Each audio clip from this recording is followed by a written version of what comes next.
성경 말씀은 주보에 기록된 대로 누가복음 22장 47절부터 53절까지 보시겠습니다.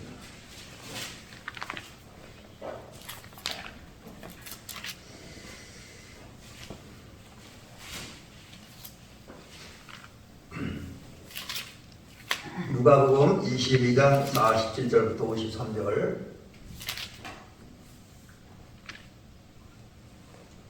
공독을 해드리도록 하겠습니다. 말씀하실 때에 한 무리가 오는데 12 중에 하나인 유다라 하는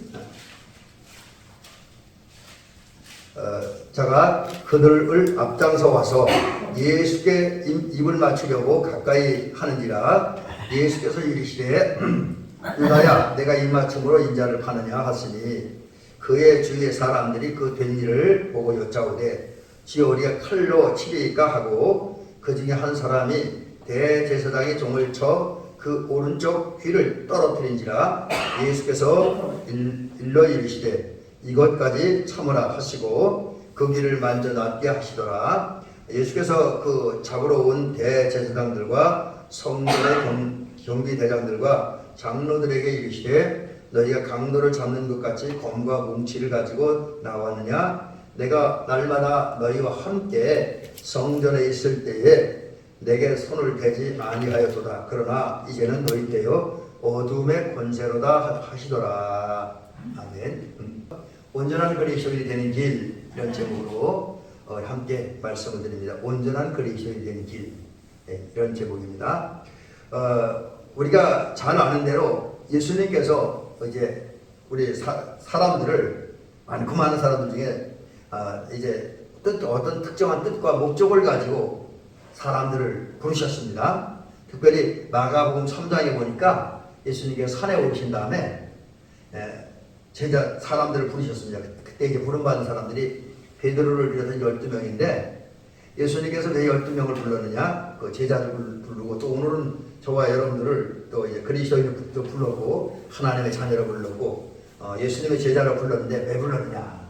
마가복음 3장에 보면 우리들에게 이제 늘 주님과 함께 있게 하기 위해서 그러니까 주님이 늘 함께 하는 사람들로 세우기 위해서 이제 12제자와 우리를 제자로 불렀다는 거죠. 그 다음에 항상 같이 살기 위해서 동행하기 위해서 그 다음에 이제 12제자를 비롯한 모든 사람들 예수 믿는 모든 사람 주님께서 잘 가르쳐서 신앙교육을 잘해서 온전한 예수님의 사람 만들고 그 다음에 이제 그들로 하여금 나가서 복음을 전파하게 하고 병자를 고치고 귀신을 내쫓게 하기 위해서 예수님께서 12제자를 부르셨습니다. 뿐만 아니라 여기 더 중요한 목적이 뭐냐면 예수님이 2000년 전에 세상에 오셨는데 세상에 영원히 사는 것이 아니라 이제 때가 되면 다시 하나님께 돌아가셔야 됩니다. 승천하셔야 됩니다. 그런데 그 승천하신 다음에 예수님을 대신해서 세상에 일을 해야 할 사람들이 필요했습니다. 물론 예수님이 그 절대 주권을 가지고 계시고 전능하신 분이기 때문에 뭐 하늘에서 역사에서 다 일을 할 수 있죠. 지적 역사죠. 그런데 그 주님의 역사하시는 방법, 주님의 일하시는 방법이 아니잖아요. 우리 잘 아는 대로. 그래서 주님은 사람을 통해서 일하시는데 그 사람을 통해서 일하신 주께서 당신이 하늘로 올라간 다음에 당신의 이름으로 당신의 일을 대신해서 그 사람들을 구원하고 그 다음에 사람들을 하나님의 자녀가 되게 하고 하늘나라 백성 만들기 위해서 필요한 일을 쓰시려고 12명의 제자들을 예수님 시대에 불렀고 오늘날에는 저와 우리 권사님들, 우리 성도님을 또 우리 오늘 여기 나오시잖아요. 장로님과 여러 권사님들과 집사님들을 부르신 거죠.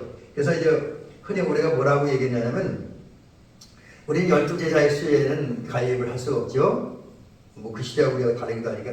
그래서 뭐 순서를 정하기는 어렵지만 그러나 이제 상징적인 의미에서 그렇게 얘기해요.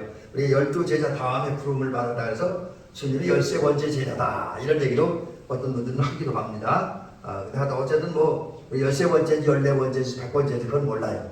워낙 믿는 사람이 많으니까. 하지만 우리는 하나님에 의해 부름받은 13번째 제자입니다. 근데 주님께서 이제 우리를 부르신 다음에 우리에게 요구하는 것이 있어요. 그게 뭐냐면 우리가 이제 그냥 대충 교회만 왔다 갔다 하는 그런 신자가 돼서는 안 된다. 그래서 젊은이들 말로는 무늬만 교인 무늬만 성도가 돼서는 안 된다. 또 어떤 분들은 이제 시계추와 같은 성도가 돼서는 안 된다. 시간적으로 교회 왔다 갔다 하는 그런 사람이 돼서는 안 된다는 거죠. 주님이 원하는 건 뭐냐면 마태복음 5장 48절에 보니까 하늘에 계신 너희 아버지가 온전하신 같이 너희도 온전하라. 이제 이 온전이라는 말은 참 간호상은 뭐 그렇게 어려운 의미는 없는데 실제로 이런 목표에 이르기는 좀 부담이 되는 건 사실입니다. 왜냐하면 그 누구도 인간은 완전하지 않기 때문에 다 불완전하고 다 허물이고 다 실수가 있습니다.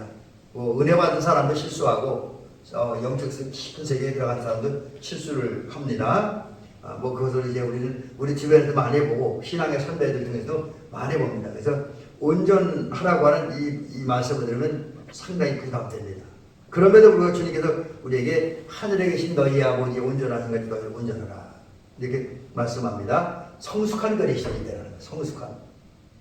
그리고 주님의 제자로서 합당한 신앙과 모든 충분한 그 어떤 인격을 갖춘 그런 제자가 되라 이렇게 이야기합니다. 근데 여기서 이제 물론 이제 완전이라는 말은 흠이 없다, 뭐 완벽하다 뭐 그런 의미도 있는데 주님이 원하는 그 완전한 제자라고 하는 것은 오늘 좀 부족해도 그래도 나는 주님의 은혜 가운데 주님이 원하는 성숙한 성도, 완전한 성도가 되는 것을 목표로 하고 그걸 향해 나아가라는 거예요. 그러니까 지금 당장 완전하라 이런 의미보다는 우리의 현재의 모습을 압니다. 우리는 아무리 해도 부족해요. 아무리 훈련을 하고 우리 다듬어지고 만져도 부족하고 허물과 실수가 많은데 그렇지만 그렇다고 부족하고 허물이 많다고 해서 그냥 거기 있는 걸 만족하고 정치하려고 하지 말고 더 나은 더 성숙한 신앙의 경지, 영적 경지에 들어가기 위해서 목표를 갖고 기도하면서 신앙 훈련하면서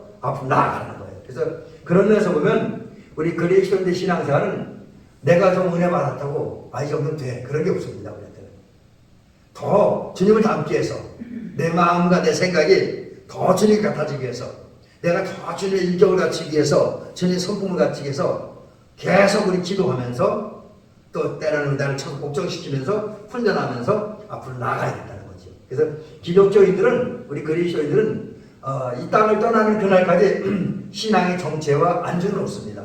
계속 나가야 되는데 보통 사람들이 좀 어느 정도 경지에 오르면 거기에 머무르려고 그래요. 그래서 우리 이제 좀 다른 얘기긴 하지만 우리 목사님도 젊었을 때는 열심히 노력도 하고 훈련도 하는데 좀 나이가 많으면 그냥 있는 거 가지고 이렇게 하다가 은퇴하려고 그러는데 제가 볼 때는 별로 바람직한 현상이 아니라고 얘기해주는 거죠. 왜? 주님이 우리에게 완전한 그리스도인이라고 온전한 그렇게 말씀하셨기 때문에 온전이라고 하는 것 또 완전이라고 하는 것을 목표로 해서 나아가야 된다라는 거죠. 자, 그러면 이제 오늘 이제 우리가 성경을 오늘 우리가 읽은 누가복음 22장 47절부터 53절에 있는 말씀, 물론 제가 이거로는 52절 53절 말씀은 그렇게 깊이 다루지 않을 거예요. 앞부분에 하고 그 다음에 이제 오늘 우리가 본문으로 읽지는 않았지만 죄송합니다. 로마서 13장 14절 말씀 두 말씀을 가지고 우리가 온전한 예수의 사람 곧 더 완전한 그리스도의 성숙한 그리스도에 나가기 위해서 우리는 어떻게 살아야 되는가, 무엇을 어떻게 해야 되는가, 이것을 두 가지로 말씀드리면서 이제 오늘 이제 은혜를 받으려고 합니다. 첫 번째는 이제 우리가 누가복음 앞부분에서 22장에서 보는데 크게는 이제 우리가 온전한 그리스도인에게는 두 가지를 길을 찾는데 그 앞부분에서 이런 얘기를 좀 생각을 해보려고 합니다. 오늘 우리가 읽은 누가복음 22장 47절부터 50절 사이에서 보면 여기에 베드로의 모습이 나와요. 베드로의 모습이 나오는데 그 베드로의 모습을 통해서 또 그 베드로에게 당부하는 주님의 모습을 통해서 주님의 말씀을 통해서 우리가 이제 우리의 모습도 한번 살펴보고 이제 그 말씀을 들으니 변화되어 있는 베드로의 모습을 한번 살펴보려고 합니다. 그래서 먼저 이제 본론의 앞부분인데 주님을 만나기 전의 모습, 은혜 받기 전의 사람들의 모습, 성령 받기 전의 사람들의 모습, 또 요한복음 3장에 있는 대로 거듭나기 전에 사람들의 모습은 뭔가, 이제 여기를 오늘 본문 49절하고 50절 사이에 보면 두 가지가 나타나는데, 우선 첫 번째 나타난 사람들, 은혜 받기 전의 사람들, 이거는 이제 정말 예수님 없는 사람들의 모습이에요. 뭐냐면 그 세속적인 욕망으로 가득한 사람들이다 라고 하는 거죠. 자, 오늘 그 본문 말씀이 어떻게 시작되었습니까?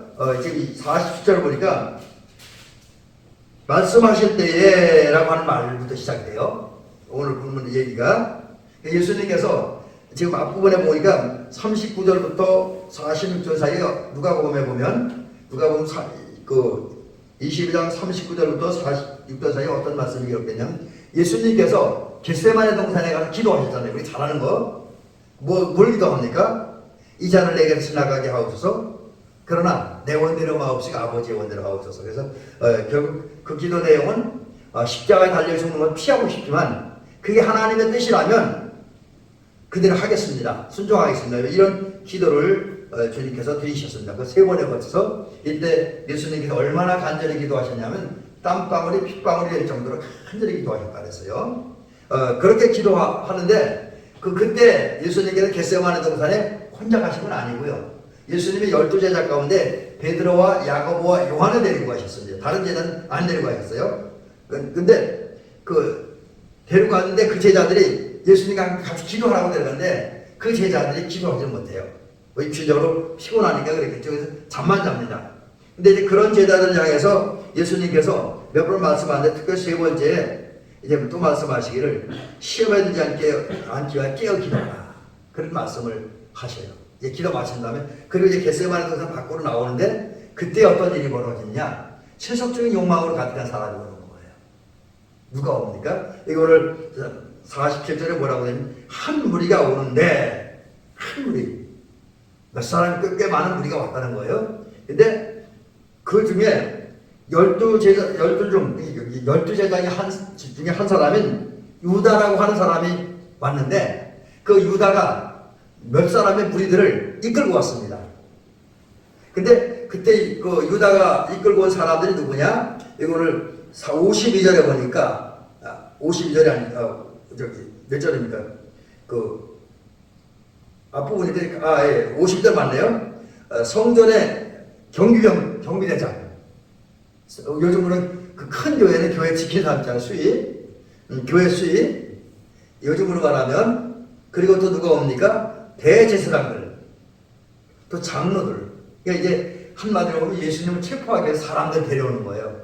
여기 근데 우리가 여기 경비대장이라는데 여기 경비대장들은 주로 이제 로마 군인들이에요. 그래서 로마 군인들이 이제 이렇게 로마 군인들을 또 예수님을 어떻게든 죽이려고 호시탐탐 기회를 노리고 있는 유다 종교 지도자인 대제사장들 또 장로들 이런 분들이 이제 이런 분들을 유다가 이끌고 옵니다. 그리고 와서 예수님께 입맞추잖아요. 원래 입맞춤이라는 건 우리나라에서는 별로 잘 안 하지만 입맞춤은 그 유대 사회나 또 서양 사회에서는 친한 사람들끼리 하는 인사예요, 인사. 그러니까 입맞춤이라는 것처럼 이상하게 생각할 게 아니라 이제 서양 사회는 인사입니다. 특별히 사랑하는 사람들이 서로 만났을 때 사랑을 표현하고 우정을 표현하고 좋은 감정을 표현하는 그런 형태를 표현하는 어떤 행동이 입맞춤입니다. 근데 대신에 그런 입맞춤하고 연인들끼리 하는 입맞춤은 좀 다르죠.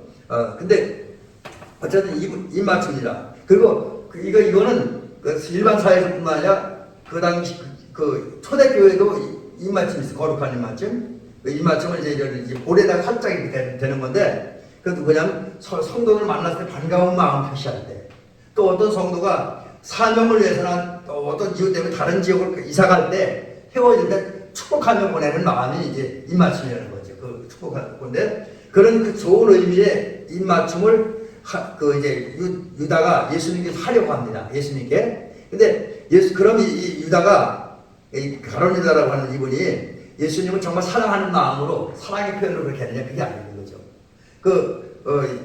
가룟 유다가 이제 대제사장들과 성전의 경비대장들과 장로들을 데리고 올 때 그때는 밤이었어요. 늦은 밤. 그래서 그 군인들은 또 같이 온 사람은 그 많은 사람은 아니지만 예수님의 세계자가 있을 때 누가 예수님인지 알아보기가 쉽지 않아요. 이제 그러니까 가룟유다는 그 자기가 데려온 사람들이 우리가 체포할 사람이 이분이다 라는 것을 알려주기 위해서, 그리고 또 그 경비대장들과 장로와 성전 그 경비대장 또 제사장들이 예수님을 알아보고 체포하기 위해서 입맞추는 거예요. 그러니까 이제 결국은 이 유다는 사랑의 도구를 스승을 배반하고 예수님을 죽이는 악한 도구로 쓰고 있습니다.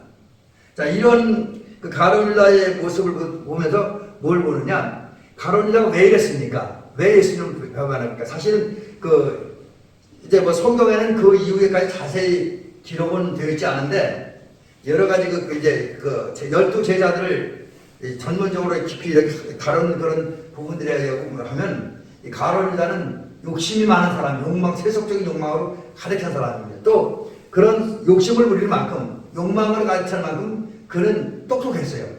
지식이 많았습니다. 그 12 제자들 이렇게 보면 다 갈릴리 사람들인데 가룟유다만 다른 지역 사람이에요. 그러니까 이제 다른 제자들과 다르게 이 가룟유다가 알려지기는 공부도 많이 한 사람, 지혜와 지식도 많이 한 사람, 그러기에 세상을 바라보는 안목이 있고, 또 그러다 보니까 나름대로 세속적인 야망과 꿈이 있습니다. 근데 그런 가룟유다가 이렇게 예수님을 옆에서 보니까 능력이 있어요. 막 죽은 자 살리고, 바다도 걸고, 막 풍랑이는 바다도 걸고, 뭐 보리떡 5개 물고기도 말해가지고 5,000명이나 되는 많은 사람, 장정만 5,000명 먹이잖아요. 얼마나 대단한 일입니까? 그런 예수님을 보면서 이 예수님은 우리의 메시아다. 그래서 예수님이라면 로마와 싸워 이기고 우리 이스라엘 지금 로마에서 속고 있는데 독립시키고 왕국을 건설할 것이라는 희망을 갖습니다. 그런 희망을 갖게 되니까 가룟유다는 어떤 욕망을 갖고 있게 되면, 그러면 예수님이 이스라엘을 독립시키고 왕국을 건설하고 왕이 되면 우리 제자 중에 한 사람은 제자들이 예수님 좌우면서 높은 권력을 가진 그런 관리가 되지 않겠는가, 그런 욕망을 갖습니다. 근데 그런 욕망을 가지고 그런 희망을 가지고 주님을 따라다니는데, 아무리 주님을 따라다니고 주님이 하는 일을 봐도 예수님은 로마 싸울 일을 안 해요. 근데 하늘나라 복음 전하는 일만 하십니다. 가룟유다가 답답한 거죠. 그러니까 이 답답한 마음을 해결하기 위해서, 그리고 그 답답한 마음을 해결한 다음에 자기의 욕망을 성취하기 위해서 이제 예수님을 배반하는, 어떻게 예수님을 이렇게 은삼이 팔아서 배반하면 그 예수님 화가 나고 당신이 가진 능력을 가지고 당시 체포하러 온 로마 군병들도 사내들 공회도 또 다 물리치고 새로운 나라를 건설할 것이라는 그런 생각을 가지고 어떻게든지 예수님이 로마와 싸우도록 하게 하기 위해서, 그러니까 압력을 가하는 거죠. 압력을 가하기 위해서 예수님을 배반한 거죠. 그래서 이런 이유 때문에 그 예수님을 배반하는 가룟유다의 모습은 뭐냐?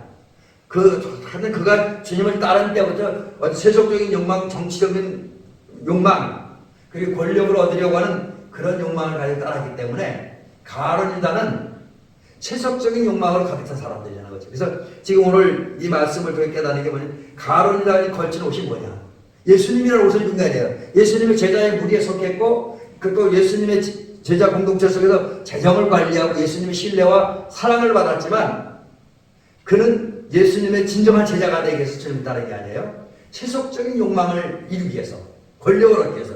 그래서 이런 부분에서 보면 가룟유다는 그의 어떤 옷을 걸치고 있냐? 지금 예수님이라는 옷을 걸친 게 아니라 세속적인 욕망, 정치 권력이라고 하는 욕망을 가졌다는 거죠.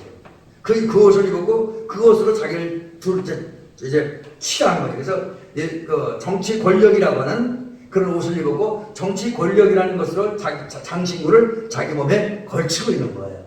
근데 오늘 우리 주변에도 보면 그런 사람들이 많죠. 뭐 세상에는 어떤 세속적인 욕망의 옷을 입은 사람들, 돈의 옷을 입은 사람들, 권력의 옷을 입은 사람들, 명예의 옷을 입은 사람들이 많이 있다라고 하는 거죠. 그 다음에 이제 은혜 받기 이전에 또 다른 사람은 누구냐? 이거는 이제 제가 그렇게 표현해 봅니다. 오늘 이 말씀 보면서 50절에 나오는 얘기인데, 은혜 받기 전에, 거듭나기 전에 교인의 모습이다. 그러니까 왜 제가 이 말씀 드리냐면, 여기 지금 50절에 등장하는 이 사람은 그 예수님의 제자 중에 한 사람이에요. 근데 가론이라는 목적은 좀 다릅니다. 물론 그 이분도 이제 제가 또 이분이 누구인지 조금 이따 말씀드리겠습니다만 이분도 사실은 가론이라고 하는 욕망이 전혀 없는 건 아닙니다. 욕망이 있었지만 그래도 가론대와 같은 목적을 가지고 주님을 따른 건 아니에요. 나름대로는 주님의 제자, 주님의 사람이 되기 위해서 주님을 따랐습니다. 근데 그럼에도 불구하고 이분들이 적어도 오순절날 성령 받기 전의 모습을 보면 은혜 받기 전의 모습, 성령 받기 전의 모습, 거듭나기 전의 모습이 그대로 나타납니다. 그 모습을 오늘 50절을 이렇게 기록을 하고 있죠. 그 중에 한 사람이라고 합니다. 그 중에 한 사람. 지금 그 중에 한 사람이 누구냐면 예수님께서 겟세마네 동산에 기도하러 가실 때 12명의 제자 가운데 3명만 데리고 가셨다 했잖아요. 베드로와 야고보, 요한만 데리고 가셨습니다. 그러니까 그 사실에 의하면 지금 오늘 50절에서 말씀하는 그 중에 한 사람은 베드로와 야고보, 요한 중에 한 사람입니다. 근데 이 사람들이 보니까 뭐 예수님 기도할 때 기도를 못하고 잠만 잤어요. 근데 기도를 마치고 이제 예수님과 이렇게 섰는데 자기 동료인 가론 유다가 예수님을 체포하기 위해서 무기를 무장한 상태에서 성전 경비대장이라든지 장로들 대제사장도 있고 그러니까 화가 난 거예요. 그리고 또 예수님이 이래도 체포해 큰일 나겠다는 어떤 위험한 감을 갖습니다. 느낌을 가져요. 이런 상황이 되다 보니까 누군지는 몰라요. 지금 여기 본문은 누군지라고 기록을 안 하고 있는데 누군지는 모르지만 그분이 이제 그런 49절에 보니까 그 사람, 세 명의 제자 중 한 사람이 주여 우리가 칼로 치니까 이렇게 말해요. 이게 무슨 얘기냐면 지금 아마 그 당시 이제 제자들에게는 무기가 있었던가 봐요. 특별히 이제 50절에 등장한 그 제자에게는 무기가 있었고 어떤 제가 이거 말씀을 준비하면서 주석 자료를 보다 보니까 베드로는 늘 칼을 가지고 다닌대요. 호신령인지 아니면 어부이기 때문에 그런 세는 모르지만 하도 늘 칼을 가지고 다녔대요. 그 칼을 잘 썼다고 합니다. 베드로는. 근데 이제 어쨌든 그 중에 한 제자가 누군지는 모르지만 우리의 칼로 치니까 위기를 만난 예수님을 지키기 위해서 예수님을 구하기 위해서 이제 이런 얘기를 하는 거죠. 그러니까 이게 지금 누군지는 모르지만은 이 말을 한 사람이 전혀 잘못된 의도를 가지진 않았어요. 이분들은 적어도 예수님을 위험에서부터 지키려고 하는 예수님에 대한 의리와 사랑을 지키고 표현하려고 하는 그런 마음을 가지고 우리 칼로 치리까 이렇게 말합니다. 그리고 이제 그 다음 그런 후에 그 중에 한 사람 베드로와 야고보와 요한 중에 한 사람이 칼을 들어서 휘둘렀어요. 그리고 결과가 뭐냐면 대제사장의 종의 오른쪽 귀를 따버렸다. 그렇게 오늘 본문을 기록했는데 요한복음 18장에 보니까 그분이 누구냐? 베드로입니다.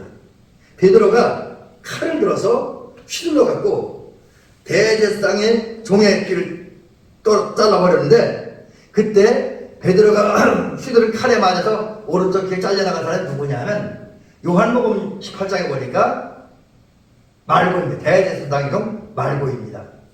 그러니까 이제 지금 세 명의 제자들 베드로 이분들은 아까 조금 전에 얘기한 것처럼 다 예수님을 위하는 마음에서 칼로 찌르니까 말했고 또 칼을 휘둘렀습니다.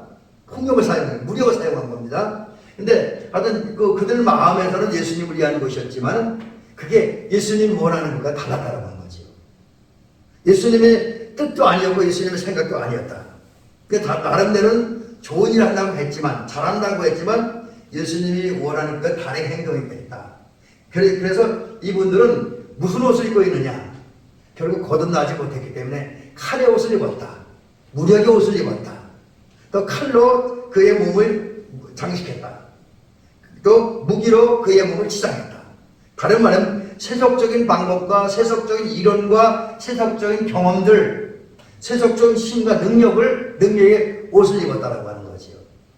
이게 이제 은혜 받기 이전에 교인 되는 모습, 성령 받기 전에 거듭나기 전에 교인의 모습이라고 할 수 있습니다. 오늘도 우리 교회 안에 많은 사람들이 있는 건 사실입니다. 그러나 그 중에 은혜 받지 못한 사람들은 나름대로 잘한다고 해요. 나름대로 잘한다고 나름대로 이제 바르게 한다고 이렇게 한다고 뭔가 하고 말하고 뭔가 행동을 하는데 많은 경우는 성경에 빗나가고 또 주님의 뜻에 어긋나는 주님이 원하지 않는 일을 하는 사람들이 많이 있다. 왜 그러느냐? 은혜 받지 못했기 때문에, 성령 받지 못했기 때문에, 거듭나지 못했기 때문에, 아직 교회는 나오지만 그냥 시계추처럼 왔다 갔다 하는 무늬만 교인이기 때문에 그렇다라고 하는 거죠. 좀 더 심하게 얘기하면 교회는 나오지만 주님을 향한 온전한 믿음이 없고, 주님을 향한 간절한 기도가 없고, 주님의 말씀을 깊이 읽지도 않고 묵상하지도 않았고, 그러다 보니까 주님을 잘 알지 못해서, 주님을 경험하지 못해서 그런 실수를 하고 있다. 그래서 이런 사람들은 베드로와 다른 제자들처럼 폭력의 옷을 입고 있고, 폭력으로 무장했고, 또 이제 칼로 무장했고, 세속적인 어떤 그런 것으로 주님이 원하는 다른 것으로 정신과 마음이 무장되어 있다라고 하는 거죠. 이래 갖고는 온전한 주님의 제자가 될 수 없다. 하늘나라에 들어갈 수 없다는 사실을 우리가 마태복음 7장 22절에서 발견합니다. 자, 그 다음에 이제 50절, 이제 51절에서 예수님께서 그런 말씀을 하시는데, 오늘 이제 우리가 이 말씀을 근거로 해서 또 이제 로마서 14장 13절을 근거로 해서 우리는 어떤 그리스도인이 되어야 되는가. 여러분, 다시 한번 말씀드립니다만, 우리 권사님들이나 저나 우리 임경현 성도님 사모님, 또 우리 대비대에 소속된 모든 분들은 성도입니다. 성도예요. 그리고 제자입니다. 성도는 구별된 사람입니다. 제자는 주님을 배우고 주님처럼 살아가는 사람들입니다. 그렇다고 한다면 적어도 우리는 폭력의 옷을 입은 사람들, 또 칼의 옷을 입은 사람들, 곧 자기 이론과 자기 감정의 옷을 입은 사람들, 또 세속적인 욕망의 옷을 입은 사람들과는 달라야 된다는 거죠. 적어도 우리는 예수님께서 마태복음 5장 48절에서 말씀하는 것처럼 온전한 그리스도인이 되어야 되는데 어떻게 해야 되냐? 두 가지를 오늘 말씀드리면서 오늘 말씀을 마치려고 하는데, 첫 번째는 예수로 옷 입어야 된다라고 하는 거예요. 예수로 옷 입어야 된다. 여기 오늘 그 로마서 13장 14절에 보니까 예수님의 종인 바울은 말합니다. 뭐라 그러냐면 오직 예수 그리스도로 옷 입고, 하나만에 빼먹은 한 글자는 오직 주 예수 그리스도로 옷 입고 정욕을 위하여 육신의 일을 도모하지 말라. 이제 그래서 뒷말씀은 놔두고요. 예수 그리스도 옷 입고, 이 옷 입는다고 하는 것은 이제 붙인다는 거예요. 붙인다. 그래서 이 말씀에 의하면 우리는 우리의 안과 밖에 예수님이 붙어 있어야 돼요. 나도 예수님께 붙어 있어야 되고, 마침 포도나무 가지가 포도나무 줄기에 붙어 있어야 되는 것처럼 우리는 우리 주와 그리스도가 되시고 우리의 목자가 되시고 우리의 길과 진리가 되시 예수님께 붙어 있어야 됩니다. 붙어 있어야 돼요. 저와 여러분들은. 그리고 또 옷 입는다고 하는 말은 채워진다는 거예요. 채워진다. 우리는 우리의 마음과 생각이 온통 예수님을 채워줘야 돼요. 오늘날 많은 사람들은 그 머리와 가슴 속에 다른 것이 많이 채워져 있어요. 예수님이 아니에요. 다른 거예요. 어떤 사람들이 명예, 어떤 사람은 권력, 어떤 사람은 돈, 향락 이런 걸 채워지는데, 적어도 우리가 주님이 원하는 온전한 그리스도인, 온전한 제자가 되려면 우리 안에 예수를 채워진다는 거죠. 예수를 채워진다. 근데 예수를 채워진다는 그 말은 그런 것도 있고, 또 예수 그리스도를 옷 입는다는 말은 또 하나는 뭐냐면, 에베소서 6장 13절에 보니까 우리가 마귀와 영적 싸움을 싸워 승리해서 우리의 그리스도의 참된 모습을 지키기 위해서 우리는 이제 어둠의 영과 싸워서 이겨야 되는데, 그러기 위해서 하나님이 전신갑주를 취하라고 했어요. 전신갑주. 근데 이 전신갑주를 취하라고 하는 말과 예수 그리스도를 옷 입으라고 하는 말이 같은 뜻입니다. 그래서 결국은 이 말에 의하면 우리가 예수 그리스도를 옷 입고 예수 그리스도 하나님 전신갑주를 무장해야 돼. 그래서 그 내용 조금 이따 말씀드리고, 왜 그래야 되냐? 성경을 보니까 두 가지 이유를 말하고 있는데 6장 13절 계속되는 말씀인데, 너희가 능히 대적하고 모든 일을 행하는 게 서기 위함이라. 이 말씀에 의하면 저와 우리 권사님들이, 우리 성도님이, 사모님이 예수 그리스도를 얻고 하나님의 전신갑주를 무장해야 되는 이유는, 첫째는 약한 날에 능히 대적하기 위해서, 그 일상생활 속에서 또 그의 여러 삶 속에서 우리를 넘어뜨리고 우리 쓰러뜨리고 공격하고 핍박하는 마귀와 마귀 종들과 싸워 이기기 위해서 우리는 하나님의 전신갑주로 하나님 전신갑주를 무장해야 되고 예수 그리스도를 온유해야 된다.